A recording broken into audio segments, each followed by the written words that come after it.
Cricket ಜಗತ್ತಿನ interesting ಸುದ್ದಿಗಳನ್ನು quick ಆಗಿ ಹೇಳ್ತೇನೆ ಕ್ರಿಕೆಟ್ ರೌಂಡ್ ಅಪ್ ನಲ್ಲಿ. ನಾನು ಶಾಂತ. ನೀವು ಸುದ್ದಿಯಾನದ ಸಬ್ಸ್ಕ್ರೈಬರ್ ಆಗೋದಕ್ಕೆ ಮರಿಬೇಡಿ.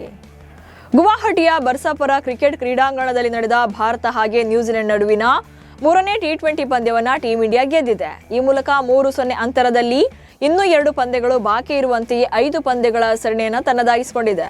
ಅಷ್ಟೇ ಅಲ್ಲ, ಟೀಂ ಇಂಡಿಯಾ ಸತತ 13ನೇ ಟಿ20 ಸರಣಿಯನ್ನ ಗೆಲ್ಲುವ ಮೂಲಕ ದಾಖಲೆ ಬರೆದಿದೆ. ಈ ಗೆಲುವಿನೊಂದಿಗೆ ಟಿ20 ಕ್ರಿಕೆಟ್ನಲ್ಲಿ ಟೀಂ ಇಂಡಿಯಾ ಹೊಸ ವಿಶ್ವ ದಾಖಲೆ ಬರೆದಿದೆ.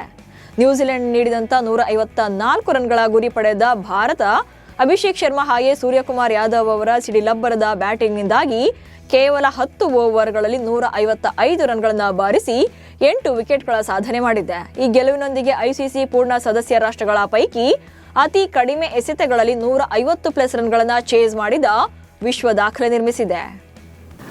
ನ್ಯೂಜಿಲೆಂಡ್ ವಿರುದ್ಧದ ಸರಣಿ ಗೆಲುವಿನೊಂದಿಗೆ ಸೂರ್ಯಕುಮಾರ್ ಯಾದವ್ ಟಿ20 ಕ್ರಿಕೆಟ್ನಲ್ಲಿ ಭಾರತ ತಂಡದ 3ನೇ ಯಶಸ್ವಿ ನಾಯಕ ಎನಿಸಿಕೊಂಡಿದ್ದಾರೆ. ಇದಕ್ಕೂ ಮುನ್ನ 3ನೇ ಸ್ಥಾನದಲ್ಲಿ ವಿರಾಟ್ ಕೊಹ್ಲಿ ಕಾಣಿಸಿಕೊಂಡಿದ್ರು. ಇದೀಗ ಕೊಹ್ಲಿಯನ್ನ ಸೂರ್ಯ ಹಿಂದಿಕ್ಕಿದ್ದಾರೆ.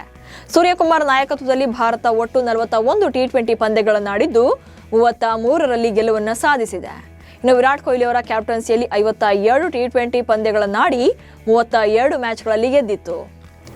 ಭಾರತ ಮತ್ತು ನ್ಯೂಜಿಲೆಂಡ್ ನಡುವಿನ ಟಿ20 ಸರಣಿಯ ಮೊದಲ 3 ಪಂದ್ಯಗಳಿಂದ ಹೊರಗುಳಿದಿದ್ದ ಟೀಂ ಇಂಡಿಯಾದ ಪ್ರಮುಖ ಆಟಗಾರ ತಿಲಕ್ ವರ್ಮಾ ಈಗ ಕಂಪ್ಲೀಟ್ ಆಗಿ ಫಿಟ್ ಆಗಿದ್ದಾರೆ.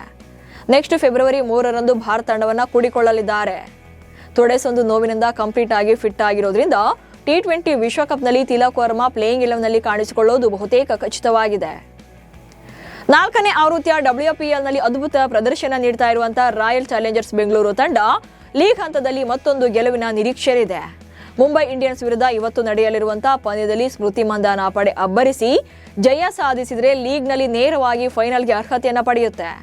ಎಂಐಗೂ ಕೂಡ ಇಂದು ನಡೆಯುವಂತಹ ಪಂದ್ಯ ಮಾಡು ಇಲ್ಲವೇ ಮಡಿ ಎನ್ನುವಂತಾಗಿದೆ. ಸ್ಮೃತಿ ಮಂದಾನ ಅವರ ಗೆಳೆಯ ವಿದ್ಯಾನ್ ಮಾನೆ ವಿರುದ್ಧ ಪಲಾಶ್ ಮುಚ್ಚಲ್ 10 ಕೋಟಿ ರೂಪಾಯಿ ಮಾನನಷ್ಟ ಮೊಕದ್ದಮೆ ಹೂಡಿದ್ದಾರೆ. ವಿದ್ಯಾನ್ ಮಾನೆ ಅವರ ಆರೋಪ ಸುಳ್ಳು. ತಮ್ಮ ಹೆಸರು ಹಾಗೆ ವ್ಯಕ್ತಿತ್ವಕ್ಕೆ ಹಾನಿ ಮಾಡುವ ಉದ್ದೇಶದಿಂದ ಸುಳ್ಳುಗಳನ್ನು ಹಡ್ತಾ ಇದ್ದಾರೆ. ಇವರ ವಿರುದ್ಧ 10 ಕೋಟಿ ಮಾನನಷ್ಟ ಮೊಕದ್ದಮೆ ಹೂಡಿದ್ದೇನೆ ಅಂತ ಪಲಾಶ್ ತಿಳಿಸಿದ್ದಾರೆ. ಸ್ಮೃತಿ ಹಾಗೆ ಪಲಾಶ್ ಮದುವೆ ನಿಲ್ಲೋಕೆ ಪಲಾಶ್ ಅವರು ಯುವತಿಯೊಬ್ಬಳ ಜೊತೆ ರೆಡ್ ಹ್ಯಾಂಡ್ ಆಗಿ ಸಿಕ್ಕಿ ಬಿದ್ದಿದ್ರು ಅಂತ ಅವರು ಹೇಳಿಕೆ ಕೊಟ್ಟಿದ್ರು. ಬಾಂಗ್ಲಾದೇಶವನ್ನ ಟಿ20 ವಿಶ್ವಕಪ್ನಿಂದ ಹೊರಹಾಕಿದ್ದಕ್ಕೆ ನಾವು ಆಡಲ್ಲ ಎಂದು ಬಿಟ್ಟಿ ಬಿಲ್ಡಪ್ ಕೊಟ್ಟಿದ್ದಂತಹ ಪಾಕಿಸ್ತಾನಕ್ಕೆ ಅಂತಾರಾಷ್ಟ್ರೀಯ ಕ್ರಿಕೆಟ್ ಸಮಿತಿ ಖಡಕ್ ಎಚ್ಚರಿಕೆ ಕೊಟ್ಟಿದೆ. ಒಂದು ವೇಳೆ ಟೂರ್ನಿಯಲ್ಲಿ ಆಡದೇ ಇದ್ರೆ ದ್ವಿಪಕ್ಷೀಯ ಸರಣಿ, PSL ಹಾಗೆ ಏಷ್ಯಾ ಕಪ್ನಿಂದಲೂ ಕೂಡ ಹೊರಹಾಕೋದಾಗಿ ಎಚ್ಚರಿಕೆ ನೀಡಿದೆ. ಹೀಗೇನಾದ್ರೂ ಆದ್ರೆ ಅಂತಾರಾಷ್ಟ್ರೀಯ ಕ್ರಿಕೆಟ್ನಿಂದ ಪಾಕಿಸ್ತಾನ ತಂಡ ಕಣ್ಮರೆಯಾಗಲಿದೆ. ಮುಂಬೈನ ರೆಸ್ಟೋರೆಂಟ್ ಒಂದರಲ್ಲಿ ಯುಜ್ವೇಂದ್ರ ಚಹಲ್ ಹಾಗೂ ಬಿಗ್ ಬಾಸ್ 13ರ ಸ್ಪರ್ಧಿ ಶಫಾಲಿ ಬಗ್ಗಾ ಕಾಣಿಸಿಕೊಂಡಿದ್ದಾರೆ.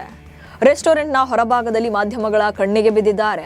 ಈ ವೇಳೆ ಚಹಲ್ ಯಾವುದೇ ಅಳುಕಿಲ್ಲದೆ ಕ್ಯಾಮೆರಾ ಎದುರು ಫೋಸ್ ಕೊಟ್ಟಿದ್ದಾರೆ. ಆದರೆ ಶಫಾಲಿ ಬಗ್ಗಾ ಮರೆಮಾಚುವ ಪ್ರಯತ್ನ ಮಾಡಿದ್ದಾರೆ. ಆದರೆ ಈ ಜೋಡಿ ಅಧಿಕೃತವಾಗಿ ಯಾವುದೇ ಹೇಳಿಕೆ ನೀಡಿಲ್ಲ. ಸೌತ್ ಆಫ್ರಿಕಾ ಟಿ20 ಲೀಗ್ ಆದಂಥ ಈಸ್ಟರ್ನ್ ಕೇಪ್ನಲ್ಲಿ ಕಾವ್ಯ ಮಾರನ್ ಒಡೆತನದ ಸನ್ ರೈಸರ್ಸ್ 3ನೇ ಬಾರಿಗೆ ಚಾಂಪಿಯನ್ ಆಗಿದೆ.